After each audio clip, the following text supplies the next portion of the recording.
नमस्कार साथियों। अब हम अपनी जो सीरीज है उसको आगे की ओर अग्रसर करते हैं। तो सीरीज के अंदर सबसे पहला जो क्वेश्चन 1 नंबर है वो देखो। क्वेश्चन नंबर 1 क्या करता है, उसके अकॉर्डिंग हम सॉल्यूशन करते हैं। देखो, एक द्विघात बहुपद ज्ञात कीजिए जिसके शून्याङ्कों के योग तथा गुणनफल क्रम से दी गई संख्याएं हैं। अब देखो, एक द्विघात समीकरण हमारे पास क्या है, द्विघात हमारे पास एक समीकरण है। ठीक है, अब इस समीकरण के हमारे पास क्या दिया, ओनली हमें सिर्फ ओनली एक चीज दी हुई है, इसके शून्याङ्क दिए हुए हैं। मतलब शून्याङ्क के बारे में जिक्र किया है। क्या क्या क्या है कि शून्याङ्कों का योग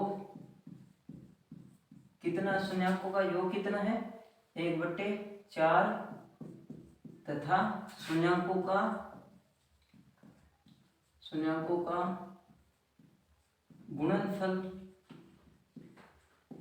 गुणनफल कितना है -1। ये हमें दिया हुआ है। तो हम यहाँ पर क्या करेंगे, देखो शून्याङ्कों का योग 1/4, शून्याङ्कों का गुणनफल -1 है। तो मैं सबसे पहले क्या करता हूँ, आपको पता है कि जो द्विघात समीकरण है वो किस प्रकार में लिखी जाती है। तो द्विघात समीकरण होती है, तो मैं जानता हूँ कि हमें जो द्विघात समीकरण है मैं उसको किस फॉर्म में लिख सकता हूँ। एक द्विघात समीकरण एक पॉलिनोमियल इक्वेशन होती है, बहुपद समीकरण होती है, जो px के रूप में लिखता हूँ। px बराबर ax² plus bx plus c, जहाँ पर x एक वेरिएबल है। ठीक है, तो x² plus bx plus c, इस प्रकार हम इक्वेशन को लिख सकता हूँ। अब देखो, इसमें दे रखा है कि शून्याङ्कों का योग 1/4 है, शून्याङ्कों का गुणनफल -1 है। तो हम जानते हैं कि जब एक लेट करते हैं, हम सबसे पहले इस इक्वेशन से पहले, इस चीज को सॉल्व करने से पहले हम क्या करते हैं, लेट या कंसीडर करते हैं। क्या कंसीडर करते हैं, एक कांस्टेंट कंसीडर करते हैं कि, ठीक है, ये एक के हम क्या कंसीडर किया, एक कांस्टेंट कंसीडर किया है कि। अब देखो, अब इस जो पॉलिनोमियल्स होते हैं इसके फैक्टर होते हैं, जब हम लिखते हैं तो शून्याङ्क के फॉर्म में उसके जो फैक्टर होते हैं वो किस प्रकार के होते हैं, x माइनस अल्फा और x माइनस बीटा टाइप के फैक्टर होते हैं। ठीक है, ये दो फैक्टर होते हैं। अब देखो, यहाँ पर मैं क्या करता हूँ, इस पॉलिनोमियल को क्या करता हूँ, ax² plus bx plus c equal to k constant लेके और इन फैक्टरों का मल्टीप्लीकेशन कर देता हूँ, क्योंकि ठीक है, फैक्टर के हमेशा मल्टीप्लीकेशन ही होते हैं। अब देखो, ये मेरे पास एक पॉलिनोमियल है जिसको फैक्टर के फॉर्म में लिख दिया। अब देखो, मैं यहाँ पर इस पॉलिनोमियल बहुपद को थोड़ा सा और सोल्व करता हूँ। तो देखो अब देखो, इसको मैं एजिट रखता हूँ, ax² plus bx plus c बराबर। अब देखो, के एक बार एजिट रखता हूँ, लेकिन इस फैक्टर को मैं सोल्व करता हूँ तो x², ठीक है, उसके बाद में माइनस अल्फा प्लस बीटा और x, और उसके बाद में क्या आता है, minus minus plus alpha beta, ये हमारे पास ये आता है। अब देखो, मैं इस कांस्टेंट को इसके साथ मल्टीप्लीकेशन भी करता हूँ, तो ax² plus bx plus c equal to क्या करता हूँ, k x² minus k alpha plus beta into x और प्लस के अल्फा और बीटा। अब देखो, ये मेरे पास क्या, एक वेरिएबल, दोनों तरफ से वेरिएबल इक्वेशन बन गई। ये भी एक तरह से बहुपद है, ये भी एक तरह से एक बहुपद है। अब देखो, इसमें जो वेरिएबल का हम कंपैरिजन करेंगे, तो वेरिएबल का कंपैरिजन करेंगे या चर राशि का हम देखेंगे कि चर राशि है हमारी, उसकी तुलना करने पर।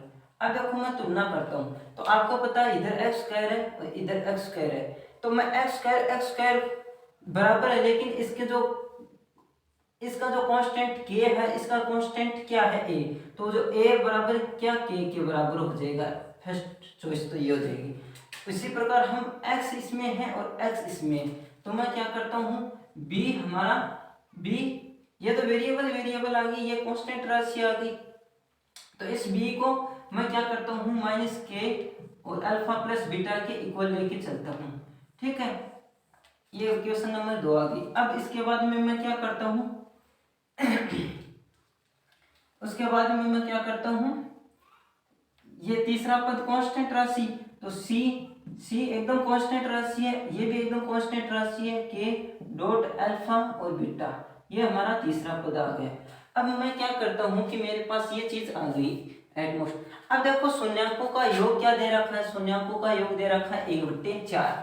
तो हम जानते हैं कि शून्यकों का योग अल्फा प्लस बीटा ही तो होता है, जो क्या होता है 1/4, क्योंकि शून्यक तो अल्फा और बटे द्विघात समीकरण में सिर्फ ओनली दो ही शून्यक बनेंगे जो अल्फा और बीटा होंगे। सिमिलरिटी हम यहाँ पर क्या बोल रहे हैं कि शून्यकों का गुणनफल, तो देखो शून्यकों का गुणनफल कौन सा होगा, तो अल्फा इंटू बीटा, ये हमारा शून्यकों का गुणनफल होगा, बट वो क्या होगा -1 के इक्वल होगा। ये क्या हो गया हमारा शून्यकों का गुणनफल। अब देखो हमारे पास कौन सी चीज आ गई, शून्यक का योग और शून्यक का गुणनफल। अब देखो मैं क्या करता हूँ, जब ये चीज मेरे पास आ जाती है तो देखो अभी यहाँ पर ये थोड़ा मैं मिटा देता हूँ, ठीक है।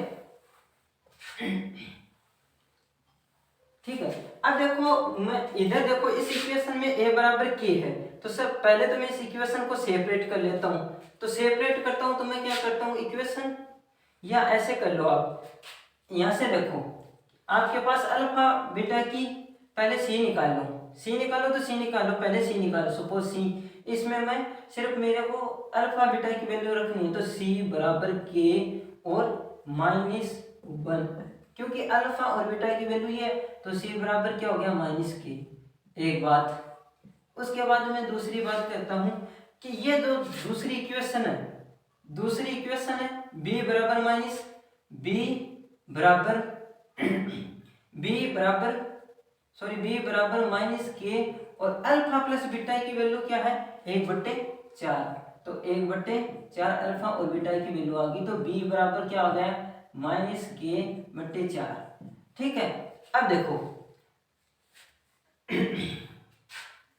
अब b बराबर आ गया। अब देखो यहाँ पर मैं a बराबर क्या आ रहा है, a बराबर क्या है की। अब देखो मेरे को अचर पद को गायब करना है, क्योंकि ये कांस्टेंट राशि है, ये इस k को मैं गायब करने की कोशिश करता हूँ, तो k को गायब करने की कोशिश करता हूँ तो मेरे को क्या करना होगा, जहाँ k की वैल्यू उसकी जगह में a लिखूंगा, तो मैं यहाँ पर लिखा देखो c बराबर -a, ठीक है।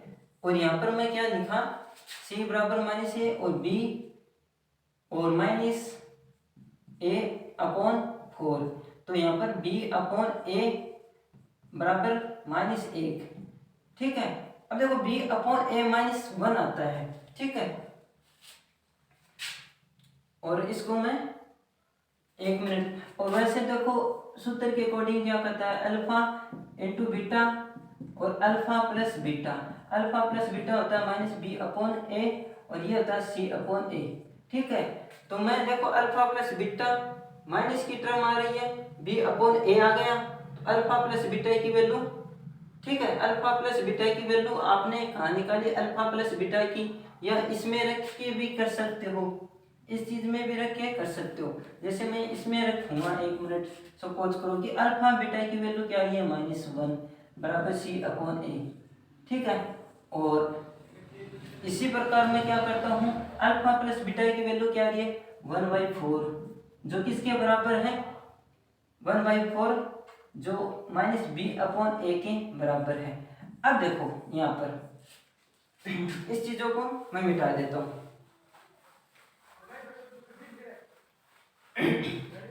अब देखो -1 बराबर c/a आ गया, और दूसरी चीज क्या आ गई 1/4 बराबर -b/a। अब देखो यहाँ पर आपको दिखता है कि ये तो a बराबर क्या आ गया 4, a बराबर 4 आ गया आपके पास। अब जब a बराबर 4 आ गया आपके पास, तो हमें जो बहुपद, अब a बराबर 4 आ गया, तो b बराबर क्या होगा, b बराबर क्या होगा, जब a बराबर हमारे क्या आ गया ये हो गया, तो b बराबर आपको सूत्र जानते हो कि b, यहाँ पर a को मैं मल्टीप्लाई करता हूँ तो यहाँ पर माइनस भी आ जाएगा, और एक अल्फा प्लस बीटा की वैल्यू क्या थी, अल्फा प्लस बीटा की वैल्यू 1/4, ठीक है, और 1/4 और a की वैल्यू आ गई 4, तो b की वैल्यू क्या आ जाएगी -1, ठीक है। बी की वैल्यू क्या आ जाएगी -1। सी की वैल्यू चाहिए तो मैं क्या करना चाहता हूँ, अगर सी की वैल्यू चाहिए तो मैं क्या करता हूँ, देखो अल्फा इंटू बीटा अपॉन सी अपॉन ए। तो अब देखो अल्फा बीटा की वैल्यू क्या है, अल्फा का गुणनफल -1 और यहाँ पर अल्फा बीटा सी अपॉन ए, तो सी की वैल्यू चाहिए, ठीक है। तो ए इसके साथ मल्टीप्लाई होगा तो 4, तो सी की वैल्यू क्या आ जाएगी -4। अब हम जानते हैं कि जो पॉलिनोमियल्स था हमारा स्टैंडर्ड रूप वो क्या था, इसको मैं मिटाता हूँ, जो वैल्यू आती है उसको लिखता हूँ मैं। ए बराबर मेरा 4 आया, बी बराबर क्या आया -1 और सी बराबर क्या आ गया -4। अब देखो इसको मैं मिटाता हूँ। अब देखो हमारा जो स्टैंडर्ड पॉलिनोमियल्स था पी एक्स बराबर A X square plus B X plus C, ये हमारा स्टैंडर्ड पॉलिनोमियल्स था। तो मैं इसमें क्या करता हूँ, एक्स तो वेरिएबल है, कोई मुश्किल नहीं एक्स वेरिएबल, बट इसमें ए और बी सी की वैल्यू पुट करता हूँ, तो 4x square minus B x -4, ये हमारा एक क्या हो जाएगा, एक न्यू जो द्विघात पॉलिनोमियल्स बन जाएगा। जब द्विघात शून्यांकों का योग 1/4 और शून्यांकों का गुणनफल -1 दे, तब ये 4x स्क्वायर माइनस बी की वैल्यू देखो 1 है, ठीक है, -4 या पी एक्स बराबर 4x स्क्वायर माइनस एक्स और -4, ये हमारी क्या हो जाएगी, एक पॉलिनोमियल्स इक्वेशन हो जाएगी। अब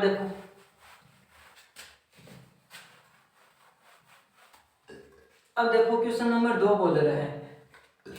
क्वेश्चन नंबर 2 क्या कहता है, एक आकृति है 6.17 एक आकृति है, ठीक है। फर्स्ट और इसमें क्या कहता है कि डीई होता हो समांतर है बीसी में, तो एडी ज्ञात कीजिए। अभी देखो एक आकृति दी हुई है 6.17, उसमें हमें दे रखा है कि डीई समांतर है बीसी, तो हमें एडी ज्ञात करनी है। अब देखो आपके पास एक आकृति दे रखी है, पहली बात तो आपको आकृति बनानी होगी, किस प्रकार की है, जो 6.17 के चैप्टर की है, ठीक है। ये हमारे पास एक आकृति है, इसमें देखो ए बी और सी। अब देखो मैं क्या करता हूँ कि यहाँ पर क्या होता है कि इसमें एक कट लगा हुआ है, जो कट लगा हुआ है उसे डी और ई बोला गया है। अब देखो यहाँ पर जो कोण है और यहाँ पर कोण है और यहाँ पर कोण है, बट इसमें जो ये चीज दी हुई है वो कितनी दे रखी है, 1.5 सेंटीमीटर, ठीक है। उसके बाद में हमें 3 सेंटीमीटर दे रखी है, उसके बाद में हमें क्या दे रखी है 1 सेंटीमीटर, ठीक है। और उसके बाद में ये हमें x सपोज करो ये हमें पूछी है कि EC क्या होगा, ये पूछा है हमें EC क्या होगा, ठीक है।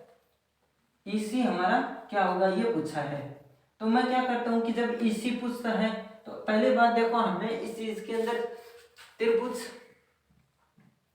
ABC में हमने एक क्या खींची थी, समांतर रेखा खींची, ठीक है। जो समांतर रेखा किस प्रकार की है, जो BC के समांतर है DE, ठीक है। अब देखो BC के समांतर DE है, तो मैं क्या करता हूं, अभी BC के DE समांतर है, तो आप समानुपातिक या अनुपातिक या थेलस पर में 3 नाम इसके, समानुपातिक, ठीक है, या इसे बोलते हैं अनुपातिक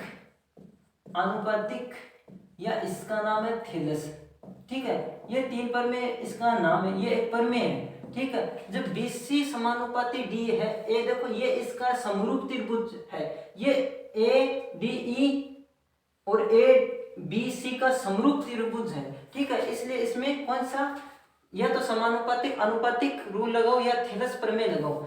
अब देखो मैं क्या करता हूँ, जब थेलस प्रमेय क्या कहती है, थेलस प्रमेय कहती है कि इसका AD अपॉन B या सॉरी B और D बराबर AE अपॉन EC। इसका मतलब क्या कहता है कि इस रेखा का बट्टा इस रेखा का बट्टा इस रेखा का, इट मीन्स इसमें ये रेखा है यहाँ पर कटी हुई है सपोज करो, ठीक है। ये रेखा यहाँ पर कटी हुई है, तो ये किस अनुपात में कटी हुई है, अगर ये अनुपात सेम होंगे तो ये समरूपता पाई जाती है कि ये अनुपात इक्वल है, तब समरूपता पाई जाएगी, ठीक है। लेकिन हमें ये चीज बोली गई है कि ये चीज है, तो हमें ईसी, तो अनुपातिक प्रमेयता से हम ईसी को निकालेंगे। अब देखो यहाँ पर मैं क्या करता हूँ, एडी बराबर मेरे पास है 1.5 अपॉन डी, बी डी है 3 बराबर बी सी, इसकी जरूरत नहीं, ए ई है 1 अपॉन ई सी हमें पूछा है। अब देखो इसे हमें पूछा तो मैं क्या करता हूँ, इंप्लाइज करता हूँ यहाँ पर 1.3 0.5 बराबर 1 अपॉन इसी, ठीक है। अब मैं इसी को कैलकुलेटर इसी लिखता हूँ तो हमारा क्या हो जाएगा, इसी यहाँ पर आ जाएगा तो 1/0.5 ये लिख दिया। अब मैं इसको और वेरीफाई करता हूँ तो इसी बराबर क्या हो जाता है, इसी बराबर हो जाता है, देखो 0.5 को मैं 1/2 लिखता हूँ, हर प्रश्नावली में लिखूंगा 0. तो ये हो जाएगा हमारा 2/1, क्योंकि 1/0.5 तो मैं इसको लिखता हूँ 1/1/2, जो ऊपर आके क्या हो जाता है 2, तो इसी बराबर क्या हो गई हमारे पास, ई और सी बराबर हो गई 2, तो इसी रेखा हमारे पास हो गई 2, ठीक है। अब इसी रेखा हमारे पास क्या होगी 2।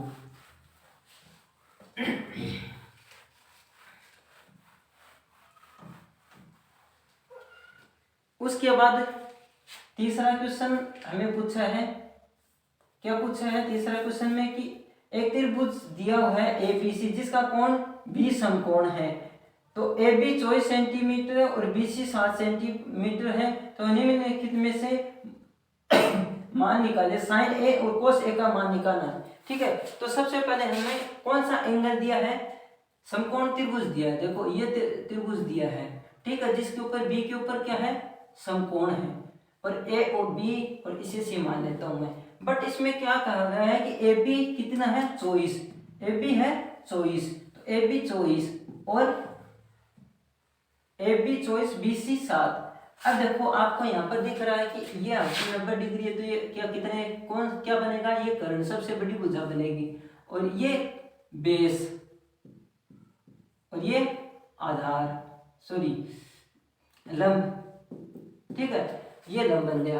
अब देखो मैं पाइथागोरस प्रमेय से लिखता हूँ, ठीक है, पाइथागोरस प्रमेय नहीं, अब पाइथागोरस प्रमेय हमें लगानी नहीं है, क्यों नहीं लगानी है कि इसमें साइन और कॉस मतलब फंक्शन के रूप में पूछा है, ना कि कोई वैल्यू पूछिए, तो फंक्शन के रूप में पूछा तो पहले पाइथागोरस से ये हमें कर्ण निकालना होगा, पहले पाइथागोरस से ये कर्ण निकालना होगा, सब निकालने होंगे, तो मैं पाइथागोरस प्रमेय लगाता हूँ, तो पाइथागोरस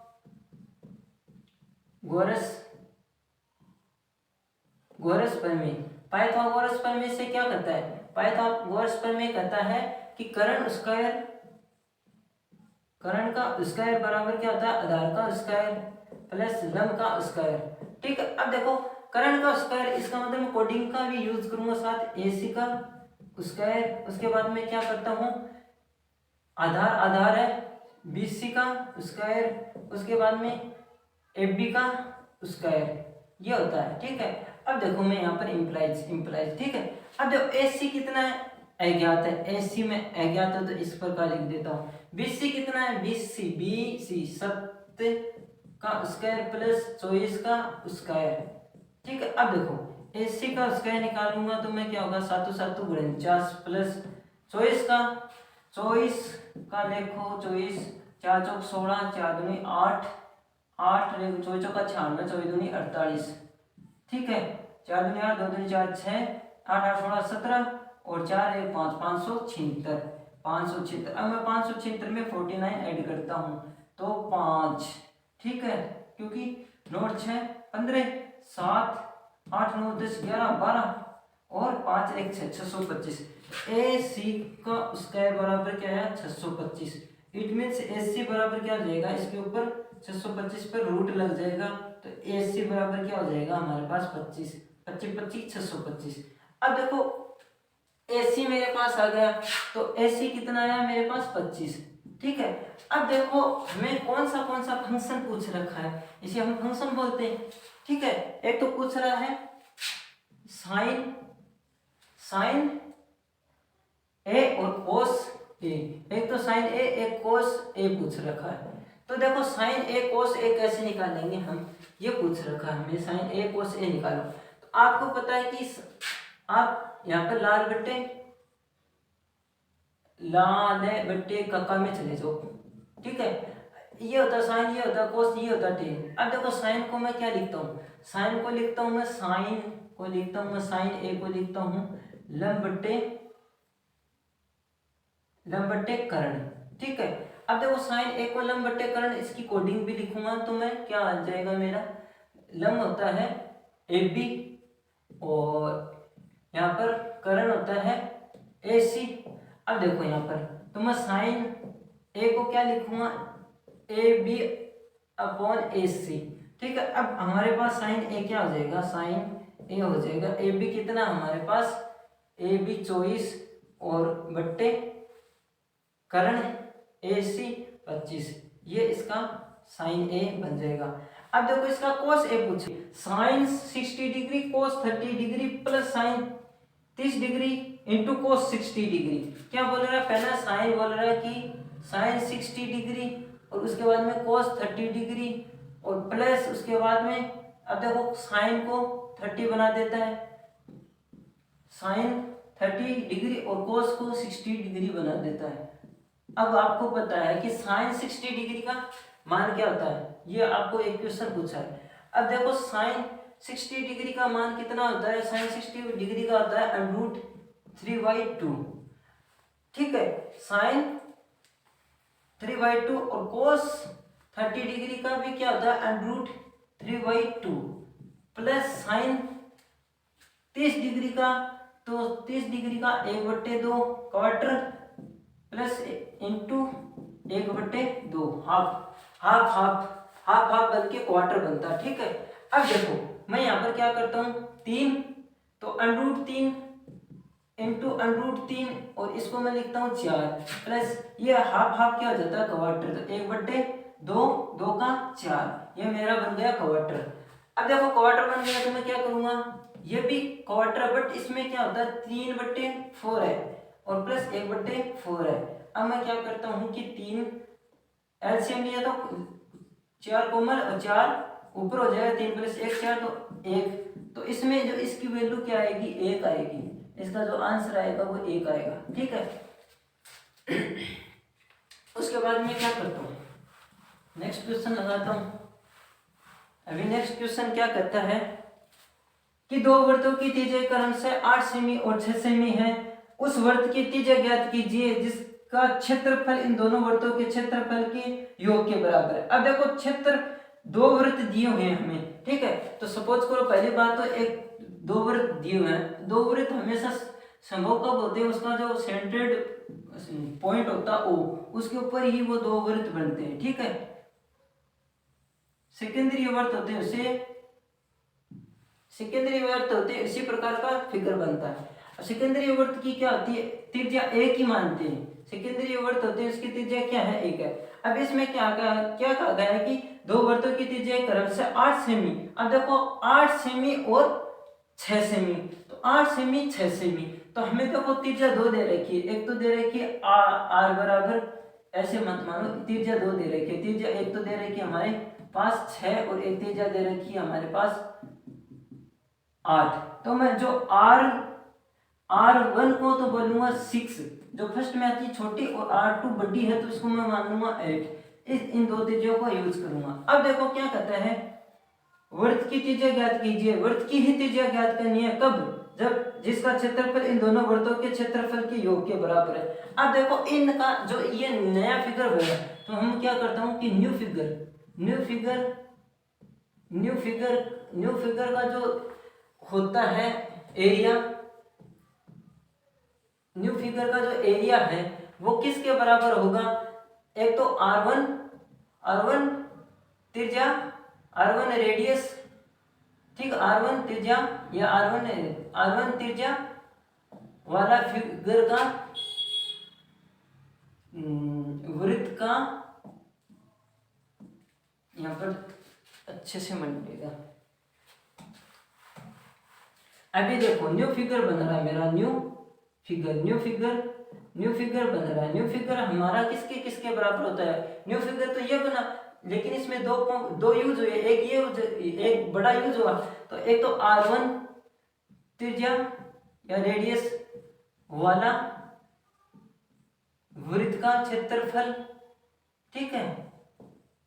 उसके बाद में प्लस एक R2 त्रिज्या वाला वृत्त का क्षेत्रफल, ये दो क्षेत्रफल है। अब देखो स्मॉल जो रेडियस है, स्मॉल रेडियस की कौन सी है, R1 बराबर 6, और जो बड़ी है वो कौन सी है, R2 बराबर 8। अब मैं क्या करता हूँ कि दोनों त्रिभुज न्यू फिगर पूछा, अब न्यू फिगर का हमें क्या पूछा है, दोनों वृत्तों के क्षेत्रफल के योग के बराबर है। क्या है, एक वृत्त की त्रिज्या ज्ञात कीजिए जो क्षेत्रफल दोनों वृत्तों के क्षेत्रफल के बराबर है।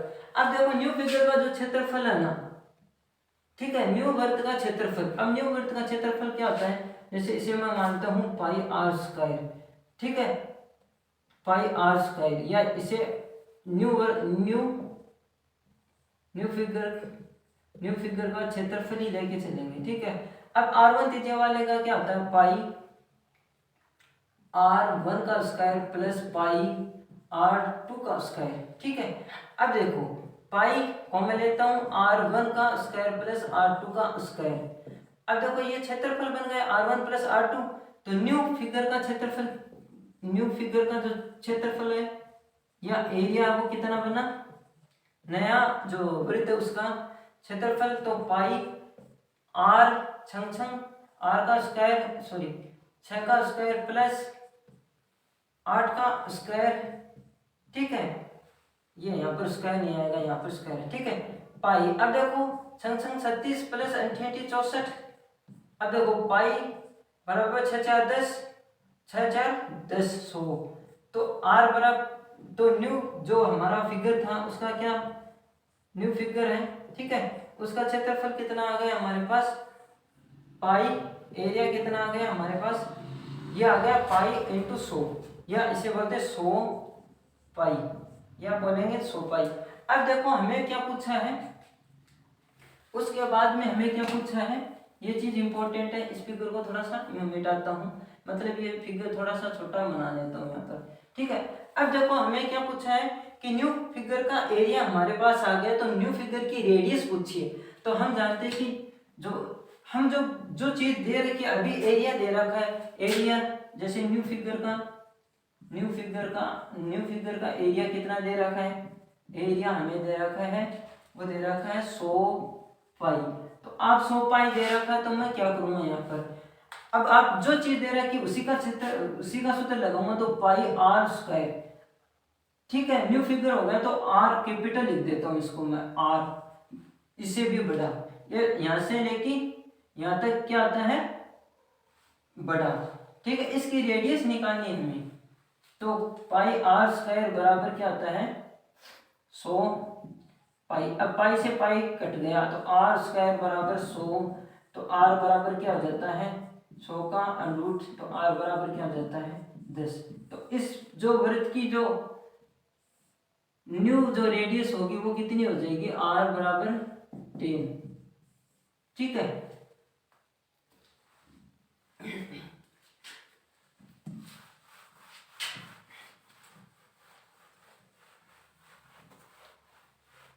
उसके बाद मैं क्या करने वाला हूं, ये इतने क्वेश्चन है, ठीक है।